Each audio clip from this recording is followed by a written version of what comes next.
Hello students, कैसे हैं आप सभी लोग। उम्मीद है आप सभी स्वस्थ होंगे और अपनी परीक्षा की तैयारियों में लगे होंगे। आज के इस वीडियो लेक्चर में हम इंडियन इकोनॉमिक डेवलपमेंट की कहानी को आगे बढ़ाते हुए निर्धनता यानी कि पॉवर्टी को समझने की कोशिश करेंगे। इसके लिए एक पुराना लेक्चर जो आज के टॉपिक के लिए रिलेवेंट है, हम उसे रिवाइज करेंगे, जिसमें कवर किया गया है उन टॉपिक्स को जो आप स्क्रीन पर देख पा रहे होंगे। तो चलिए वीडियो को शुरू करते हैं और समझते हैं पॉवर्टी को। सबसे पहले जानते हैं पॉवर्टी होती क्या है। आसान शब्दों में कहें तो poverty is an economic state और condition where people experiencing scarcity of certain commodities that are required for the life of human beings और फॉर सर्वाइविंग। तो आसान शब्दों में तो यही समझा जा सकता है कि एक इकोनॉमिक स्टेट है, कंडीशन है, जहाँ लोगों को महसूस होता है, कुछ अभाव महसूस होता है कुछ जरूरी वस्तुओं का। पॉवर्टी को डिफाइन कर पाना या मेजर कर पाना एक जटिल प्रक्रिया है, क्योंकि इसके संकेतों में सब्जेक्टिविटी ऑब्जेक्टिविटी दोनों इन्वॉल्व हो जाती है। सब्जेक्टिविटी का मतलब है कि जो भी पॉवर्टी की डेफिनेशन होगी या मेजरमेंट होगा उसमें पर्सनल फीलिंग, ओपिनियन या यूँ कहें कि ह्यूमन परसेप्शन इन्वॉल्व हो जाता है। जबकि ऑब्जेक्टिविटी मतलब वस्तुनिष्ठता या निष्पक्षतावाद के केवल तथ्यों को ध्यान में रखेगा। सामाजिक, आर्थिक, राजनीतिक परिदृश्यों के आधार पर पॉवर्टी को अलग अलग टाइप का बताया गया है। सबसे पहले बात करते हैं एब्सोल्यूट पॉवर्टी की।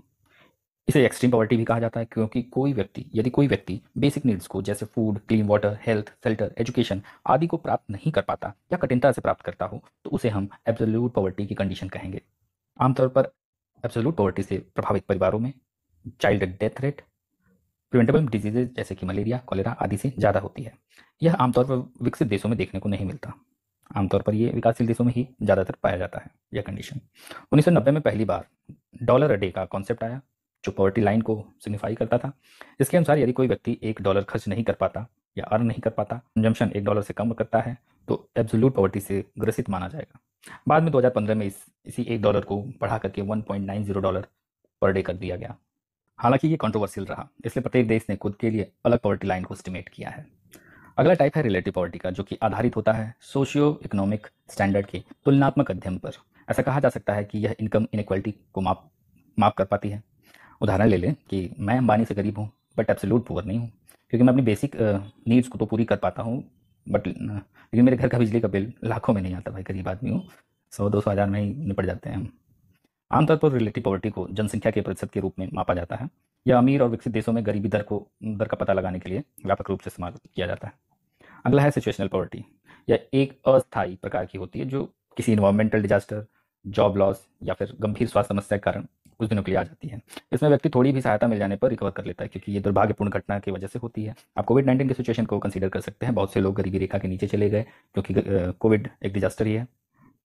अगला है जनरेशनल पॉवर्टी, जो पीढ़ी दर पीढ़ी एक व्यक्ति से दूसरे व्यक्ति तक पहुंचती है। ये काफ़ी जटिल होती है। व्यक्ति बुरी तरह ट्रैप हो जाता है। गरीबी से निकलने के साधन तक जो पहुंच होती है वो भी सीमित हो जाती है।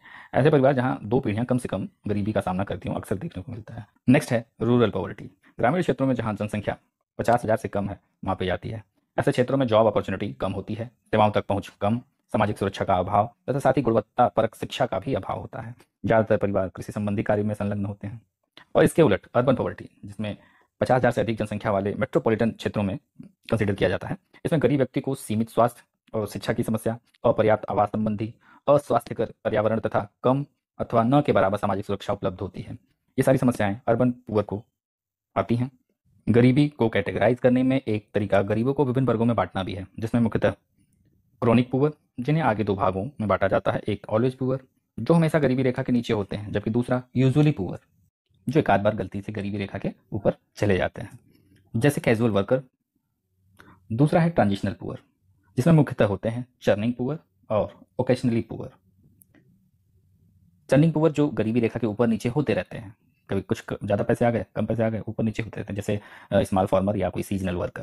तथा दूसरे जो ओकेशनली पुअर हैं, जो आमतौर पर तो गरीबी रेखा के ऊपर रहते हैं, देखिए यहाँ पे, पर कभी कभी कोई सिचुएशन ऐसी आ जाती है कि कभी कभार ये गरीबी रेखा के नीचे चले आते हैं। और तीसरी पता नहीं ये कैटेगरी क्यों बनाई गई है, नॉन पुअर अमीर है, इसमें बात ही क्या करनी। चलिए अब बात करते हैं विशियस सर्कल ऑफ पॉवर्टी के बारे में।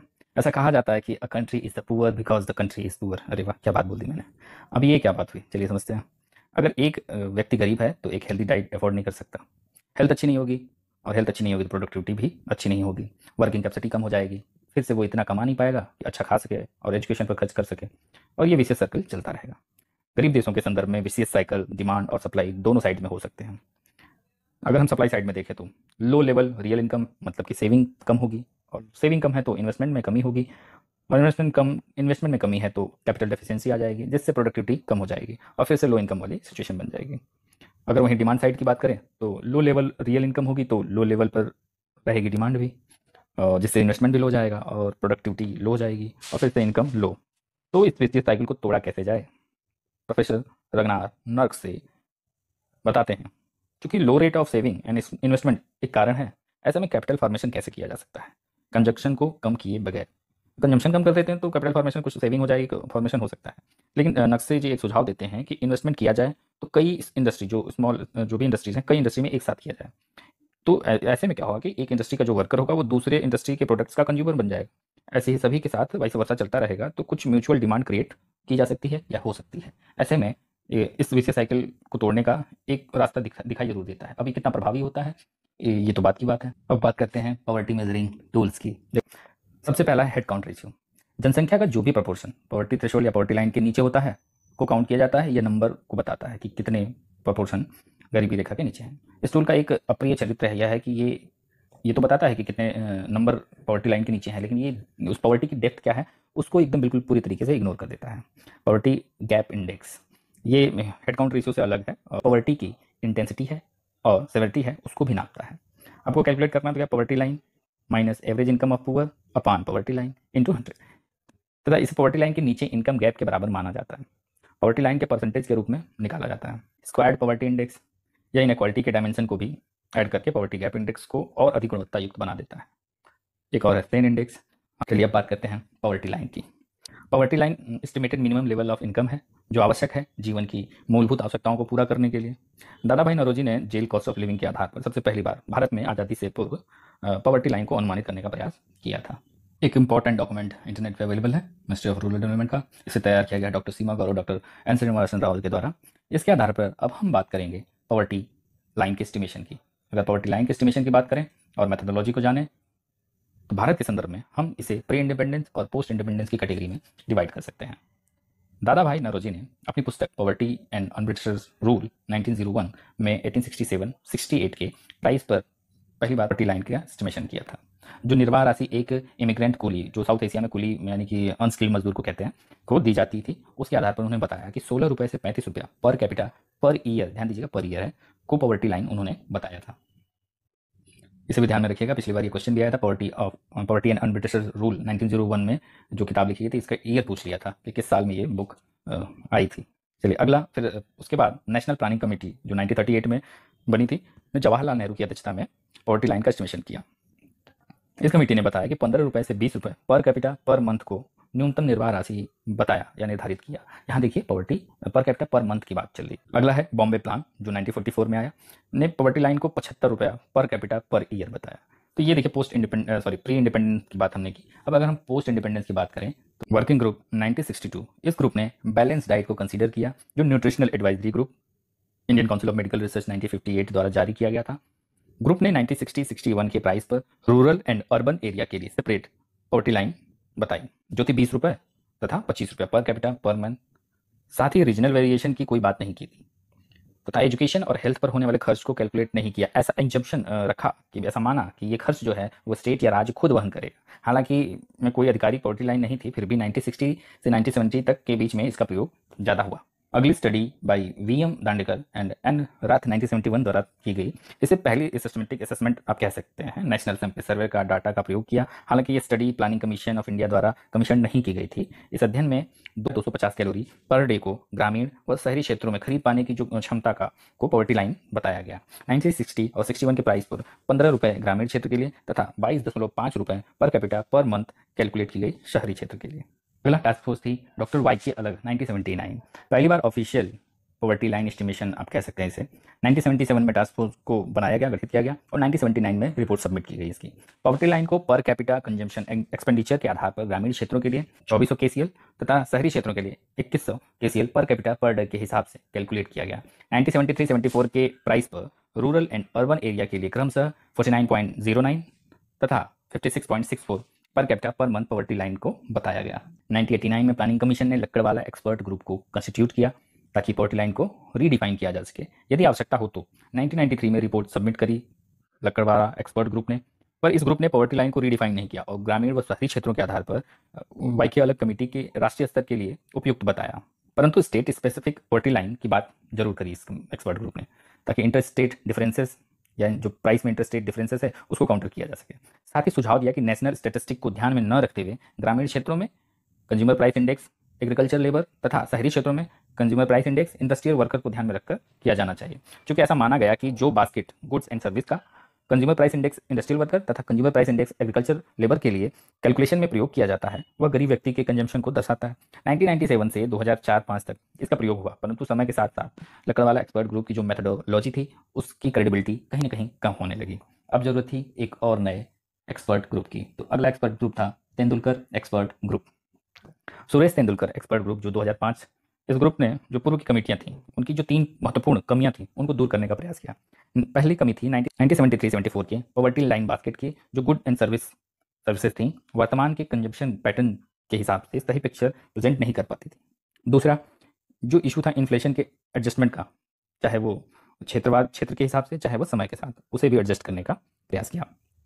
जो एक प्री एजम्पशन हुआ करता था कि हेल्थ और एजुकेशन पे खर्च स्टेट खुद कर देगी, उसका एक्सपेंडिचर कैलकुलेट नहीं किया जाता था, इसको भी इन्होंने एड्रेस करने की कोशिश करी। इस ग्रुप ने 2009 में रिपोर्ट सौंपी। किसी पॉवर्टी लाइन को निर्मित नहीं किया, बल्कि 2005 की 4-5 की जो लकड़वाला ग्रुप के मेथड के द्वारा जो निर्धारित आधिकारिक अर्बन पॉवर्टी लाइन थी को उसी को अपनाया और बताया 25.7% गरीब व्यक्ति गरीबी रेखा के नीचे थे। ग्रुप ने 4 मुख्य सुझाव दिए। सबसे पहला सुझाव था कि 1970 के बाद जो सभी गरीबी अनुमानों में उपयोग की जाने वाली कैलोरी के जो मानदंड हैं उसको पॉवर्टी लाइन से दूर रखने की सिफारिश करी और बोला कि भाई पोषण संबंधी जो आउटकम है उनको टारगेट करने को कहा गया। देखिए कैलोरी का मतलब कि आपने एनर्जी, आपको चावल खा लो, रोटी खा लो, उससे भी आपको कैलोरी मिल जाएगी, लेकिन क्या वो न्यूट्रिशियस है? आपके बॉडी के बाकी जो सप्लीमेंट जो कंपोनेंट चाहिए होंगे क्या वो सारे मिल पा रहे हैं? तो उन्होंने टारगेट करने के लिए बोला कि न्यूट्रिशन संबंधी जो आउटकम्स है उस पर फोकस करिए।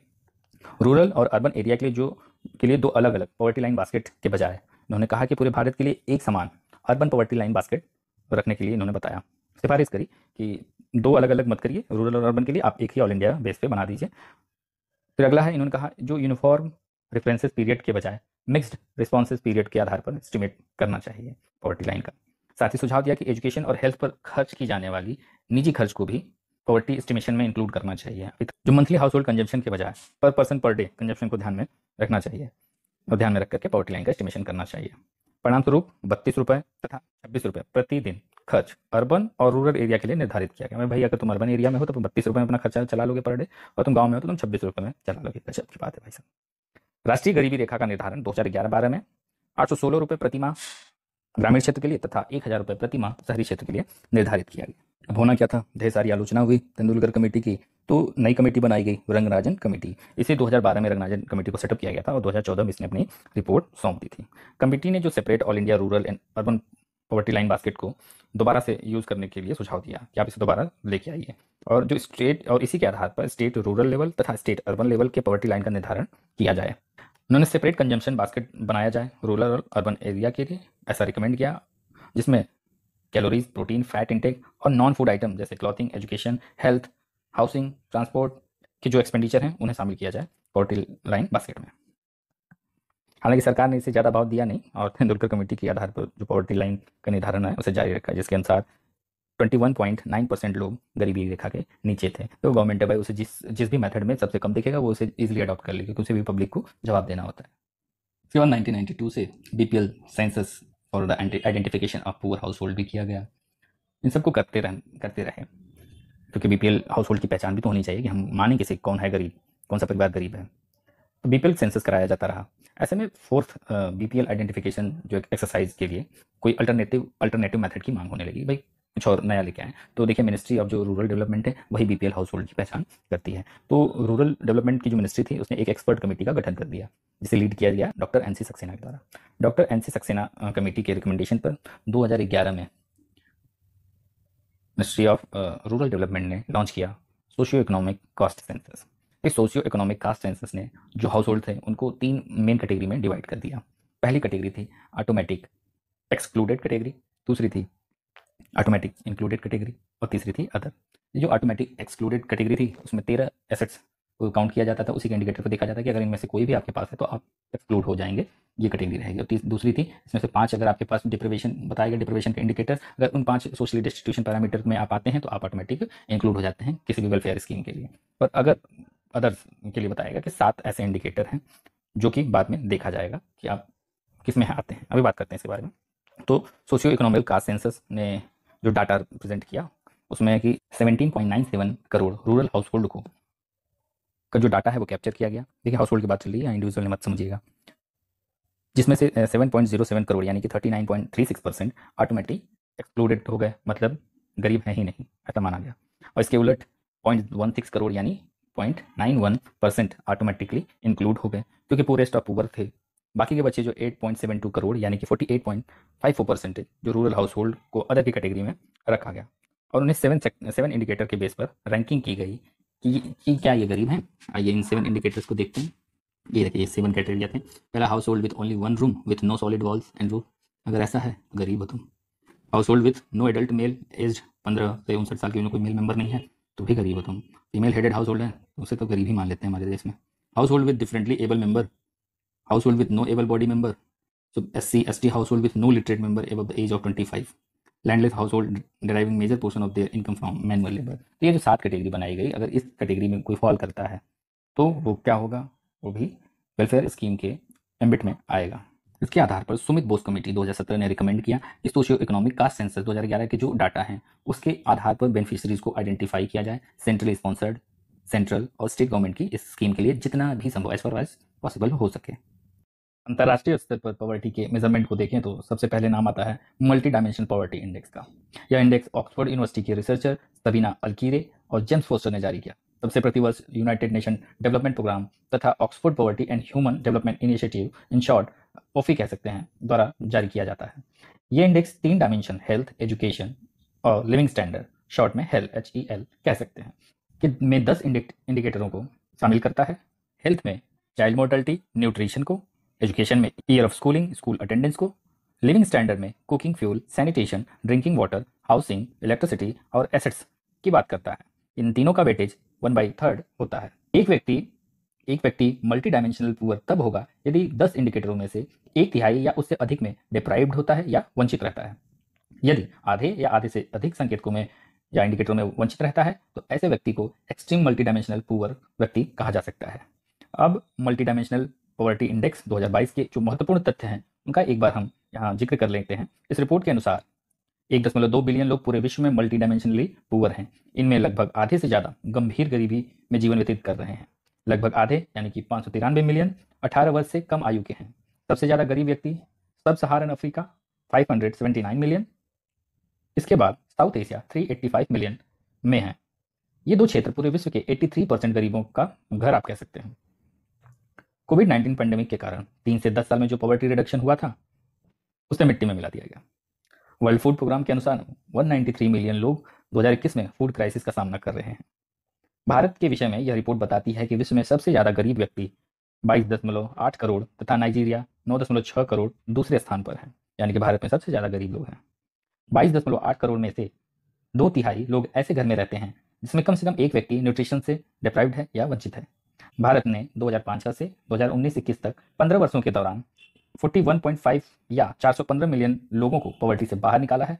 गरीबी के जो इंसिडेंसेस 2005-06 में 55% हुआ करते थे वो अब 2019-21 के दौरान घटकर 16.4% हो गए हैं। 10 के 10 इंडिकेटरों में सुधार हुआ है। भारत में गरीबी कम होने पर साउथ एशिया ऑटोमेटिक उसकी जनसंख्या कम हो गई है, गरीबों की जनसंख्या कम हो गई है। भारत में गरीबी कम होने पर साउथ एशिया की ऑटोमेटिक कम हो गई है और सब सहारन अफ्रीका अब नंबर 1 पर है, साउथ एशिया दूसरे नंबर पर। भारत में गरीबी के मुख्य कारणों की बात करें तो इन्हें इकोनॉमिक, सोशल, जियोग्राफिकल, एनवायरमेंट या क्लाइमेटिक या अदर कारणों में बांट सकते हैं। इन कॉजेज को थोड़ा ब्रीफ में डिस्कस करते हैं। सबसे पहले हम डिस्कस करते हैं इकोनॉमिक कॉजेज को। तो सबसे पहला है slow economic growth and development. यदि सरकार की खराब नीतियों के कारण इकोनॉमिक ग्रोथ स्लो या स्टैग्नेंट रहती है तो पॉवर्टी आ सकती है। दूसरा, इंक्रीजिंग अनएम्प्लॉयमेंट। अगर population to job ratio unbalanced हो जाता है तो अनएम्प्लॉयमेंट पॉवर्टी की तरफ लेके जाएगा। इसमें किसी देश की अनकंट्रोल तरीके से बढ़ती जनसंख्या भी एक थ्रेट ही है। अगला कारण है डिक्रीज एग्रीकल्चरल आउटपुट। देखिए, अनप्रेडिक्टेबल जो वेदर पैटर्न है उसके कारण फसलों का उत्पादन प्रभावित होता है, जिससे इन्फ्लेशन की समस्या आ जाती है। चाहे कोई भी देश हो, जब तक एक स्ट्रॉन्ग एग्रीकल्चरल बैकबोन नहीं होगी, देश की अर्थव्यवस्था निचले स्तर पर ही रहेगी। अगला कारण है अंडर डेवलप्ड इंफ्रास्ट्रक्चर। अच्छा इंफ्रास्ट्रक्चर है तो इकोनॉमिक ग्रोथ को बढ़ावा मिलता है, और ना हो तो ग्रोथ कम होगी और फिर से अनएम्प्लॉयमेंट और गरीबी जैसी कंडीशन आ जाएगी। अगला है अपर्याप्त इंडस्ट्रियलाइजेशन। देखिए, इंडस्ट्रियलाइजेशन से जो लोकल पॉपुलेशन होती है उसको एम्प्लॉयमेंट अपॉर्चुनिटी प्राप्त होती है, जिससे गरीबी दूर हो सकती है। अगर नहीं है इंडस्ट्रियलाइजेशन तो पॉवर्टी का एक कॉज हो सकता है। नेक्स्ट है inadequate production of essential items. अगर इनएडुकेट प्रोडक्शन होता है एसेंशियल गुड्स का, चाहे वो फूड या नॉन फूड आइटम हो, तो ये भी पॉवर्टी को कॉज कर सकते हैं। भारत में एक एक्ट है एसेंशियल कमोडिटी एक्ट 1955, तो कुछ इस माध्यम से भी गवर्नमेंट काउंटर करने का प्रयास करती है। नेक्स्ट है डेप्रिवेशन ऑफ रिसोर्सेज। नेचुरल और सिचुएशनल डेप्रिवेशन के कारण भी पॉवर्टी आ सकती है। अगर प्रॉपर रिसोर्सेज नहीं होते किसी स्थान पे, तो वहाँ के लोग अपनी जो लाइफस्टाइल है उसको अच्छे स्तर तक नहीं ले जा पाते हैं। अगर आप एग्जांपल ले लें, अब बहुत ज़्यादा अगर वाटर अवेलेबिलिटी नहीं है तो वहाँ के लोगों को वाटर स्कैरसिटी में काम चलाना पड़ेगा, तो जो वाटर बॉर्न डिजीजेज होंगे उनसे वहाँ के लोगों को बचना थोड़ा सा कठिन हो जाएगा, और जब ऐसा होगा तो डॉक्टर का खर्च, बीमारियों का, और ये सब गरीबी की तरफ लेके जाता है। अगला है uneven concentration of wealth and resources. कुछ साल पहले ऑक्सफैम की एक रिपोर्ट आई थी कि जो 58% वेल्थ है इंडिया में, वो भारत के 1% पॉपुलेशन के पास कॉन्सेंट्रेटेड है। ऐसे सिचुएशन में भी पॉवर्टी को बढ़ावा मिलता है और ये इकोनॉमी के लिए बहुत ही हार्मफुल है।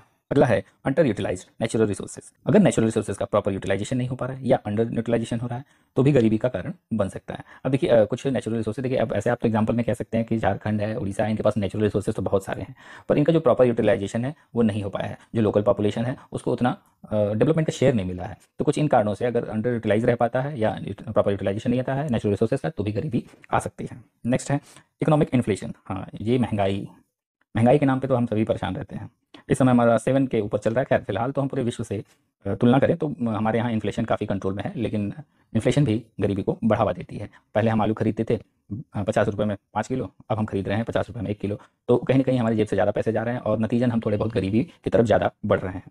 अगला कारण है सोशल कॉजेज। इसके अंदर सबसे पहला कारण है सोशल एवल्स लाइक अनटचेबिलिटी। देखिए, कहीं भी अगर भारत के भी अभी भी कई बैकवर्ड एरियाज ऐसे हैं जहाँ so called upper class and lower class चलता है, और इससे जो सोशल डिस्क्रिमिनेशन होता है, तो लोग कुछ वर्ग ऐसे हैं जो एम्प्लॉयमेंट को एक्सेस नहीं कर पाते, और जब एम्प्लॉयमेंट को नॉर्मली एक्सेस नहीं कर पाते तो उसके कारण होता क्या है कि उनकी कोई आमदनी नहीं हो रही है और नतीजन वो गरीबी में जीवन व्यतीत करने को बाध्य हो गए हैं। नेक्स्ट है अनएथिकल एब्यूज ऑफ पावर। देखिए, जो डाउन ट्रोडन है, पुअर हैं, वो सोसाइटी जो गवर्नमेंट आती है अगर वो करप्ट है तो वो पॉवर्टी को एक स्टेटस को पे मेंटेन रखने का प्रयास करती है। क्योंकि देखिए, ऐसे व्यक्ति जो गरीब व्यक्ति होती हैं उन्हें मैनिपुलेट करना और कंट्रोल करना, जो मासेस होती है उनको कंट्रोल करना और मैनिपुलेट करना आसान होता है। इसलिए वो जो करप्ट गवर्नमेंट होगी वो स्टेटस को ले आकर रखना चाहेगी ताकि लोग गरीबी में जीवन व्यतीत करें। तो ये भी कहीं ना कहीं एक कारण कहा जा सकता है गरीबी के लिए। अगला कारण wide spread ignorance and illiteracy. देखिए, जो व्यक्ति इलिटरेट होता है वो कहीं ना कहीं अपने जो पोटेंशियल होता है, उसका जो वर्किंग पोटेंशियल होता है, वो उसको टैप नहीं कर पाता, अनटैप रह जाता है, और वो अपने अधिकारों के बारे में उतना अवेयर नहीं होता जितना कि एक मॉडर्न सोसाइटी उसको ऑफर कर रही है कि वो अपने आप को डेवलप करे। तो इस तरीके से वो इग्नोरेंस की तरफ बढ़ जाता है, और ये भी एक बड़ा कारण बन जाती है पॉवर्टी के लिए। और जो इलिटरेट पर्सन होता है वो जो अपने जो उसके कॉम्पिटिटर होते हैं, जो उसके साथ वो कॉम्पिटिट नहीं कर पा रहा, जो कॉम्पिटिटर जिनकी लिटरेसी अच्छी है, जिन्होंने अच्छी एजुकेशन ली है, वो उनसे इलिटरेट पर्सन एम्प्लॉयमेंट के मामले में कंपटीशन नहीं कर पाता, जिसके कारण वो गरीबी में रहने के लिए भी बाध्य हो जाता है। अगला कारण है ओवर पॉपुलेटेड प्लेसेस। किसी भी स्थान पर अगर पॉपुलेशन ज़्यादा हो जाती है तो एम्प्लॉयमेंट अपॉर्चुनिटीज़ कुछ लिमिटेड होती हैं, लेकिन जो पॉपुलेशन के ज़्यादा होने से जो कंपटीशन है वो ज़्यादा हो जाता है, और कहीं ना कहीं ये भी एक कारण बन जाता है गरीबी के लिए। अगला कारण है प्रैक्टिसिंग कास्ट सिस्टम। देखिए, हमारे देश में अभी भी कहीं ना कहीं ये मानसिकता कहीं ना कहीं घर बनाए बैठी है कि यदि कोई व्यक्ति पर्टिकुलर किसी कास्ट से बिलोंग करता है तो उसके पास जो निश्चित काम है वो वही करेगा, परंतु इसके कारण भी गरीबी आती है। लेट्स सपोज अगर कोई बार्बर है, अगर हमेशा क्या बार्बर ही बन के रहे, वो अगर वो आउटसाइड कहीं जाकर के कोई अदर फील्ड में एम्प्लॉयमेंट अपॉर्चुनिटी को एक्सरसाइज करना चाहता है, उसके पोटेंशियल को हार्नेस करके उसे आगे बढ़ना चाहता है, तो सोसाइटी उस तरीके से उस पर एक बैरियर सा लगाती है। तो ये भी कहीं ना कहीं एक कारण दिखाई देता है। नेक्स्ट है high divorce rate and feminization of poverty. देखिए, हमारे देश में जैसे ही पहले की तरह एथिकल वैल्यूज़ और जो मोरल्स हैं वो उतने स्टैंडर्ड अब नहीं रहे पहले की तुलना में, तो जो डाइवर्स के रेट्स हैं वो थोड़े ज़्यादा हाई हो चुके हैं। अब होता क्या है कि ऐसी महिलाएं जिनको जो डाइवर्स से गुजरना पड़ता है तो ज़्यादातर उनके पास कोई सपोर्ट नहीं होता, कोई इनकम सपोर्ट नहीं होता, तो कहीं ना कहीं वो गरीबी का सामना करने लगती हैं। एलुमनी भले दी जाए लेकिन वो इतनी पर्याप्त नहीं होती जो हमारे कानूनों के हिसाब से दी गई है। अब जो फेमिनाइजेशन है पॉवर्टी का, देखेंगे हमारे सोसाइटी में इक्वल पे मिलती नहीं है, इक्वल वर्क के लिए इक्वल पे नहीं मिलती है, महिलाओं को भी इक्वल अपॉर्चुनिटीज़ भी नहीं मिलती है, इसलिए ये समस्याएं गरीबी के रूप में परिलक्षित होने लगती हैं। अगला कारण है इनइक्वालिटी ऑफ अवेलेबल अपॉर्चुनिटी। देखिए, समाज में जो भी अपॉर्चुनिटी एम्प्लॉयमेंट से रिलेटेड या फिर गरीबी को कम करने के लिए है, उनमें कहीं ना कहीं इनक्वालिटी दिखाई देती है। और इनक्वालिटी कभी भी जो अपॉर्चुनिटी के मामले में इनक्वालिटी होती है, ये वीकर सेक्शन, डाउन या पुअर्स को काफ़ी हद तक प्रभावित करती है और उन्हें गरीबी में जीने पे मजबूर करती है। आगे चलते हैं हम। अब हम बात करते हैं जियोग्राफिकल कॉजेज की। इसमें सबसे पहला है डेंसिटी ऑफ पॉपुलेशन। जो पॉपुलेशन डेंसिटी है, अगर किसी पर्टिकुलर प्लेस पे ज़्यादा होती है तो ऐसे स्थान पर कंपटीशन बढ़ता है और एम्प्लॉयमेंट अपॉर्चुनिटी लिमिटेड हो जाती है, जिससे पॉवर्टी के चांसेस ज़्यादा हाई हो रहते हैं। नेक्स्ट है सेलेक्टिव फर्टिलिटी ऑफ लैंड। देखिए, हमारे पूरे देश में ऐसा नहीं है कि हर स्थान पे एक फर्टाइल सॉइल अवेलेबल है। कहीं सॉइल हमारे यहाँ बहुत ही फर्टाइल है और कहीं इतनी अनुपजाऊ है कि वो उस स्थान पर रहने वाले खेतीहरों किसानों को गरीबी के जाल में जकड़ जाने को मजबूर कर देती है। नेक्स्ट है uneven distribution of fertile land. देखिए, जो भी एग्रीकल्चर करने वाला व्यक्ति है, अगर वहाँ पे फर्टाइल लैंड अवेलेबल है तो वो व्यक्ति एग्रीकल्चर में अपनी जॉब को कंटिन्यू करता है। नो मैटर वो कितना अर्न कर रहा है, वो भूखा नहीं रहता, ऐसा कहा जाता है हमारे यहाँ। लेकिन अगर फर्टाइल लैंड नहीं है, अनफर्टाइल है, तो वो व्यक्ति, वहाँ पे रहने वाला व्यक्ति बाध्य हो जाता है कि कहीं और जाकर के इंप्लॉयमेंट को सर्च करे, और ऐसे में गरीबी के बढ़ने का जो स्कोप है वो बढ़ जाता है, क्योंकि एग्रीकल्चर का जो रास्ता था उसके पास वो बंद है। नेक्स्ट है वेरिएबल फार्म आउटपुट। देखिए, किसी भी फर्टाइल लैंड में जरूरी नहीं है कि हर बार जो आउटपुट है वो हमेशा एक जैसा हो। कभी ड्रॉट आ गया तो प्रोडक्शन है वो प्रभावित हो गया और व्यक्ति गरीबी के जाल में फंस गया। और अगर फर्टाइल किसी वर्ष अगर आउटपुट अच्छा है तो वो कुछ दिनों के लिए गरीबी की रेखा से ऊपर आ जाता है। तो नेक्स्ट है differential rural and urban poverty. देखिए, रूरल और अर्बन पुअर के कॉन्सेप्ट में अगर हम देखें तो जो रूरल एरिया और अर्बन एरिया में रहने वाले लोग हैं उनकी लाइफस्टाइल में अंतर होता है। जो रूरल एरिया में कॉस्ट ऑफ लिविंग है वो तुलनात्मक रूप से अर्बन एरिया के कम होती है, इसलिए वहाँ सर्वाइव कर पाना आसान होता है। जबकि अर्बन एरिया में हाई कॉस्ट ऑफ लिविंग होती है, इसके कारण पॉवर्टी के चांसेस ज़्यादा रहते हैं। नेक्स्ट हम डिस्कस करते हैं इन्वायरमेंटल एंड क्लाइमेटिक कॉजेज। इसमें नंबर 1 है फ्लडिंग ऑफ लैंड। देखिए, बाढ़ आ जाती है तो जो खेती की भी गई है वो भी बह जाती है। जो कृषि से उत्पाद मिलने वाला था, जो एक आय का स्रोत था, वो चला जाता है। इससे पॉवर्टी के आने के चांसेस ज़्यादा होते हैं। नेक्स्ट है लॉन्ग स्पेल ऑफ ड्रॉट। कभी कभी ड्रॉट की कंडीशन आती है और ये ड्रॉट कुछ ज़्यादा समय तक रह जाता है। ऐसे में फसल की उपज हो पाना या फिर किसी भी तरीके के जो प्रोडक्टिव काम होते हैं कृषि से संबंधित, उनमें मुश्किल आ जाती है और ऐसी कंडीशन में पॉवर्टी के आने के भरपूर चांसेस रहते हैं। नेक्स्ट है लैक ऑफ सीजनल रेनफॉल। देखिए, जो हम मानते हैं कि औसत बारिश एक बराबर होती है पूरे विश्व में, लेकिन उसका जो डिस्ट्रीब्यूशन है वो कभी हर साल एक जैसा नहीं होता। कभी मानसून है, वहाँ वर्षा आवश्यकता से अधिक यानी अतिवृष्टि हो जाती है, यानी बाढ़ वाली कंडीशन, या फिर कभी कभी ऐसा हो जाता है कि कम वर्षा होती है, जिससे कि आवश्यकता से कम वर्षा होने के कारण फसलों के उत्पादन में और कृषि संबंधित उपजों में, और देखिए कृषि में उपज नहीं हो पाई अच्छे से। अगर एग्रीकल्चर का आउटपुट कम होता है लैक ऑफ सीजनल रेनफॉल से, तो आप समझिए कि इंडस्ट्री के लिए जो रॉ मटेरियल है उनकी पैदावार भी कम होगी, और इंडस्ट्री के लिए पैदावार कम हो गई तो इकोनॉमिक कंडीशन खराब हो जाएगी, जो ग्रोथ रेट है वो प्रभावित होगी और नतीजन देश में गरीबी आ सकती है। कॉजेज में देखें तो नंबर 1 पर है लैक ऑफ प्रॉपर एजुकेशन। देखिए, एजुकेशन तो बिल्कुल इसेंशियल सी चीज़ है, इसके बगैर आप कल्पना भी नहीं कर सकते। लेकिन अब ये देखने की बात होती है कि हम जो एजुकेशन ले रहे हैं क्या वो प्रॉपर हो रही है, या सिर्फ हम बुकिस एजुकेशन ले रहे हैं। ऐसा ना करते हुए अगर रूरल एरिया की बात करें तो वहाँ के लोगों को ज़्यादा से ज़्यादा वोकेशनल या technical knowledge based education provide करना चाहिए, जिससे वो जॉब या एम्प्लॉयमेंट को सिक्योर कर पाएँ और अपनी पॉवर्टी को दूर कर पाएँ। Increasing competition. देखिए, जैसे जैसे कॉम्पिटिशन बढ़ रहा है, सेम जॉब को करने के लिए जो अवेलेबल ह्यूमन रिसोर्सेज हैं उनकी संख्या बढ़ती जा रही है। ऐसे में शहरों में भी एक ही जॉब को पा पाना बड़ा मुश्किल सा हो जाता है।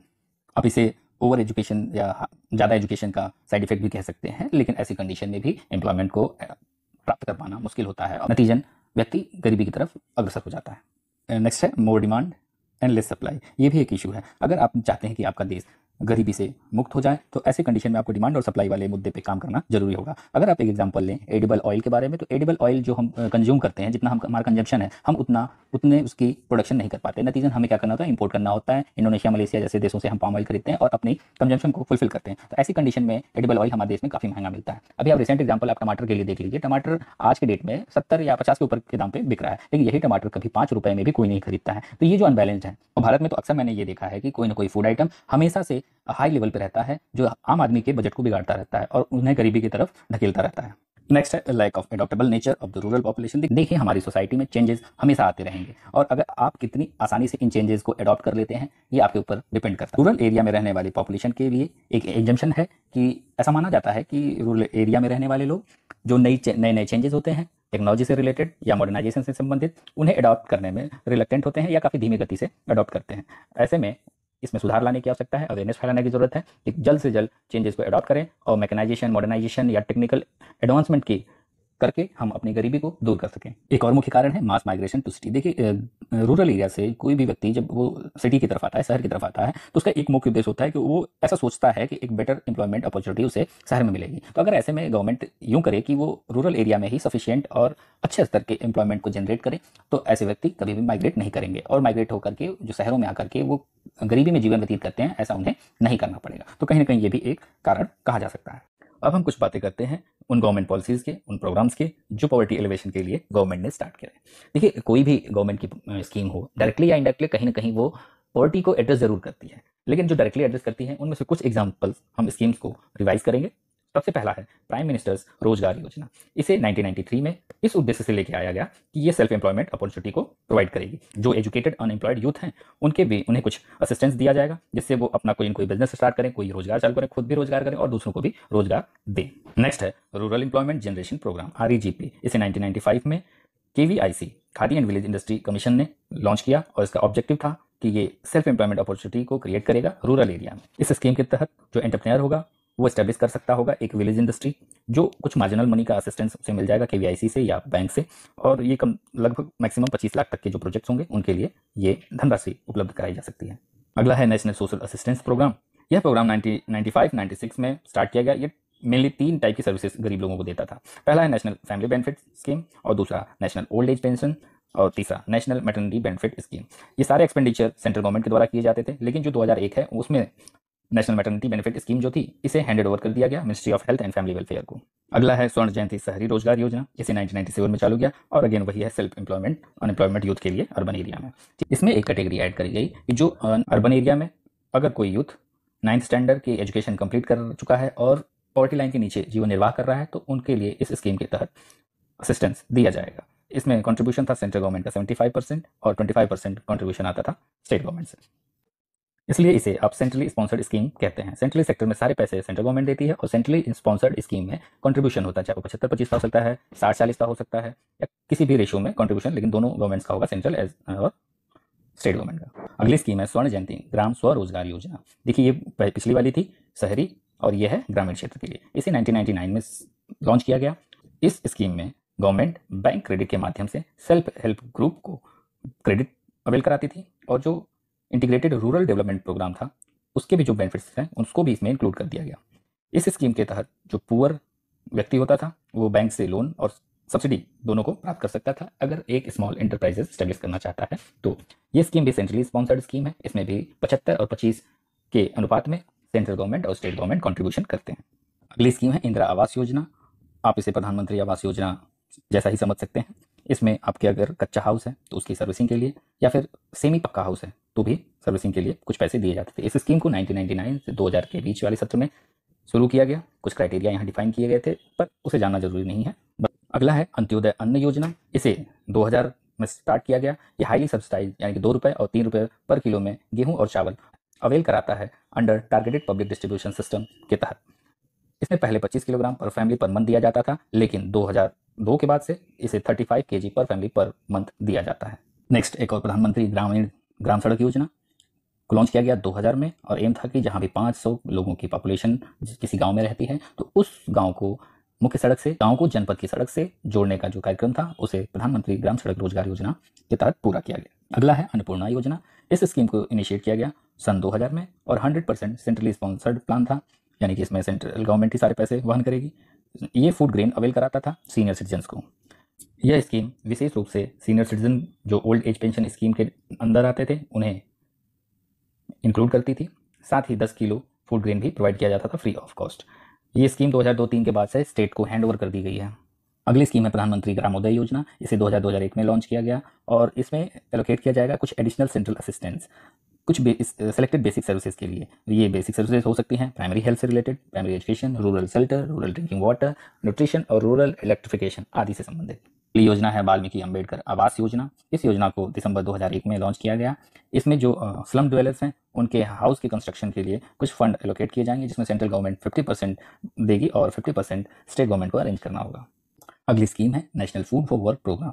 ये 2004 में लॉन्च की गई। ये 100% सेंट्रल के असिस्टेंस से आई थी और इसमें जो 14 बैकवर्ड डिस्ट्रिक्ट थे, जो 150 इस स्कीम में 150 जो मोस्ट बैकवर्ड डिस्ट्रिक्ट थे वहाँ के अनस्किल्ड जो मैनुअल वर्क करने वाले वर्कर थे उनके वेज एम्प्लॉयमेंट के लिए ये स्कीम लॉन्च करी गई। इसमें अनाज दिया जाता था मजदूरी के बदले। अगली स्कीम है national rural employment guarantee scheme. इस स्कीम को 2006 में लॉन्च किया गया और इसे दो स्कीम्स संपूर्ण ग्रामीण रोजगार योजना तथा national food for work programme दोनों को मर्ज करके लॉन्च किया गया था। ये एक साथ 200 डिस्ट्रिक्ट में लॉन्च की गई और एक ऑब्जेक्टिव था कि 100 दिन का एम्प्लॉयमेंट हर फैमिली को प्रति वर्ष मिल जाए। नेक्स्ट है पब्लिक डिस्ट्रीब्यूशन सिस्टम। 4 लाख से ज़्यादा फेयर प्राइस शॉप्स हैं भारत में और लगभग गवर्नमेंट का 3 से 4% बजट पब्लिक डिस्ट्रीब्यूशन सिस्टम के थ्रू गरीबों की मदद के में खर्च होता है। ये स्कीम है prime minister employment generation programme. इस स्कीम को 2008 में लॉन्च किया गया। दो स्कीमों को मर्ज करके प्राइम मिनिस्टर रोजगार योजना और रूरल एम्प्लॉयमेंट जनरेशन प्रोग्राम दोनों को मर्ज करके लॉन्च किया गया और इसका एक ऑब्जेक्टिव था कि ये एम्प्लॉयमेंट अपॉर्चुनिटी अवेल कराए माइक्रो एंटरप्राइजेस के माध्यम से। कुछ और स्कीम हैं, इन्हें भी आप जान लीजिए। Drought prone area programme, desert development programme, integrated wasteland development programme, integrated child development scheme, mid day meal scheme जिसे अब पीएम पोषण के नाम से जाना जाता है। इसे 1995 में स्टार्ट किया गया और पूरे देश के सभी स्कूलों में एटलीस्ट दोपहर का पका हुआ कुक्ड फूड मिल अवेल कराने की बात कही गई। इसके अंतर्गत कुक्ड मिल दिया जाता था 450 कैलोरी और लगभग 12 ग्राम प्रोटीन प्राइमरी क्लासेस के लिए और 700 कैलोरी और 20 gram protein upper primary classes के लिए। सभी गवर्नमेंट एडेड स्कूल्स, मदरसा, मकतब और समग्र शिक्षा अभियान के तहत आने वाले स्कूलों में इस स्कीम को कंपलसरी लॉन्च किया गया। अगला है पीएम किसान स्कीम। ये डायरेक्ट बेनिफिट दे रही है। 100% सेंट्रल गवर्नमेंट की फंडिंग है। 6,000 रुपये 2-2 हज़ार के 3 किस्तों में किसी भी किसान को दिए जाएंगे। पहले इसमें क्राइटेरिया हुआ करता था कि कुछ लैंड होल्डिंग आपके पास होनी चाहिए, लेकिन अब अगर आपके पास थोड़ी सी भी लैंड होल्डिंग है तो आपको एग्रीकल्चर लैंड की बात हो रही है, अगर एग्रीकल्चर लैंड होल्डिंग आपके पास है तो आप इस असिस्टेंस को ले सकते हैं। हालांकि इस स्कीम को 2018 में ऑपरेशनल किया गया और इसमें कुछ कैटेगरी ऐसी हैं जो एक्सक्लूडेड हैं। लेट्स सपोज आप इनकम टैक्स पे करते हैं तो आपको इस स्कीम में पार्टिसिपेट नहीं करना होगा। तो ये ले देकर के ये थोड़ी जो इंपॉर्टेंट स्कीम्स थी उसे जल्दी जल्दी में हमने डिस्कस कर लिया। अब नेक्स्ट हम डिस्कस करेंगे कोई दूसरा टॉपिक। तब तक के लिए जय हिंद।